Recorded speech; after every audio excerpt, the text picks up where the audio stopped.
जय हिंद दोस्तों। Cheque bounce case खत्म। जी हाँ दोस्तों, आप सही सुन रहे हैं। दोस्तों, माननीय उच्च न्यायालय में एक केस आया हुआ था।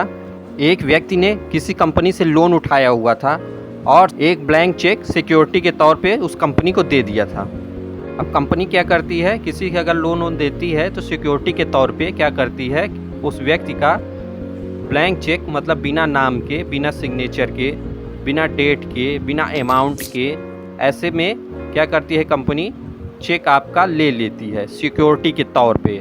ऐसे ही उस व्यक्ति को लोन देते समय उस कंपनी ने उस व्यक्ति का ब्लैंक चेक ले लिया था। अब होता क्या है कि जो व्यक्ति था उसके कुछ महीने का इंस्टॉलमेंट नहीं दे पाया। ऐसे में कंपनी क्या करती है कि उस चेक को बाउंस करा के धारा 138 एनआई एक्ट के तहत उसको कोर्ट में पेश करती है। अब जो ये धारा 138 एनआई एक्ट है, ये क्या होता है, ये क्रिमिनल प्रोसेस में आ जाता है। इस पर माननीय उच्च न्यायालय मुंबई ने एक ऐसा फैसला लिया जो आज तक किसी भी कोर्ट ने नहीं लिया था। इस फैसले को जानने से पहले आप हमारे चैनल को सब्सक्राइब कर लीजिए।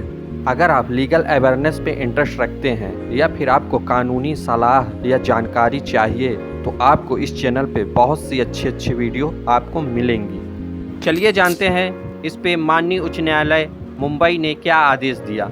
देखिए दोस्तों, धारा 138 एनआई एक्ट क्या होता है, एक क्रिमिनल प्रोसेस होता है। इस पे आपको 2 साल की सज़ा और जितना अमाउंट है उसका दुगना आपको जुर्माना के तौर पे भरना पड़ेगा।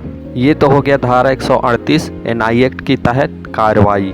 लेकिन अभी तक क्या होता था, कोई भी अगर ब्लैंक चेक है, कैसा भी चेक है, अगर किसी व्यक्ति का कोई भी आदमी चेक पा गया है तो क्या करता था, चेक को बाउंस करा के और उसको 138 एनआई एक्ट के तहत उसमें कार्रवाई करवा देता था। ऐसे में बहुत सी फर्जी केस आते थे, इसीलिए जुडिशरी को पुनः विचार करने पे विवश होना पड़ा।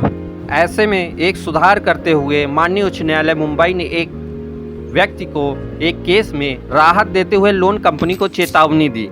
अब लोन कंपनी ने क्या किया था, जो चेक उस व्यक्ति का सिक्योरिटी के तौर पर ब्लैंक लिया हुआ था उसको उसने क्या किया, अपने से उसका डेट भर के और उसको बाउंस करा दिया।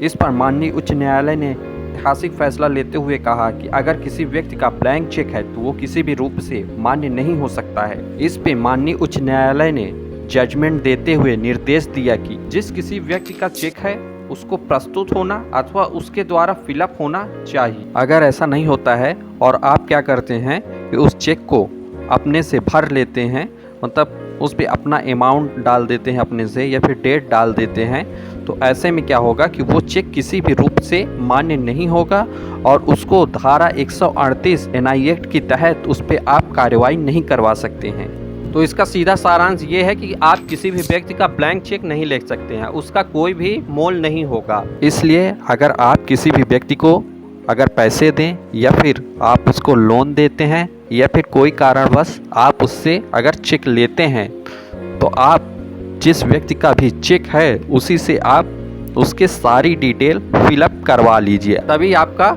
जो चेक होगा वो मान्य होगा और आगे चल के अगर कोई भी दिक्कत आती है तो उसको धारा 138 एनआई एक्ट के तहत उस पर आप कार्रवाई करवा सकते हैं। अन्यथा अगर आप ब्लैंक चेक लेते हैं और सोचिए कि 138 के तहत उस पर कार्रवाई हो जाए तो ऐसा आप पॉसिबल नहीं होगा।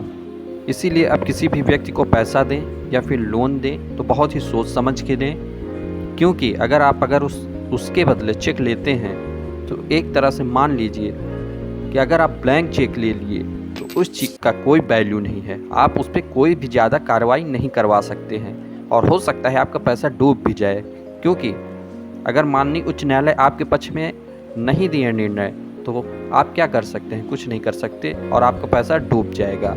इसीलिए अब एक तरह से मान लीजिए कि चेक की वैल्यू 0 हो चुकी है। अगर आप किसी भी कारणवश चेक लेते भी हैं तो उस पर सारी डिटेल भरवा लें पहले से उस व्यक्ति से।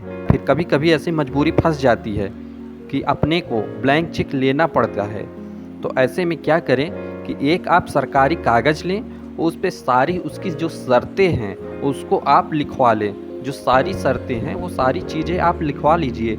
इससे आपको क्या होगा कि एक एविडेंस मिल जाएगा। तो इसको अगर कोई दिक्कत आगे चल के होती है तो इसको आप माननीय उच्च न्यायालय के सामने रख सकते हैं। इस पे आपके पक्ष में निर्णय जरूर आएगा। अगर जानकारी अच्छी लगी हो तो एक लाइक करें। अगर कोई भी बात आपको समझ में नहीं आई है तो आप कमेंट करके ज़रूर बताएं, हम उस पर ज़रूर ही आपको जवाब देंगे पर्सनली, या फिर एक अच्छी सी वीडियोस पे बना के मैं अपने चैनल पे अपलोड कर दूंगा। तो मैं चलता हूँ, धन्यवाद।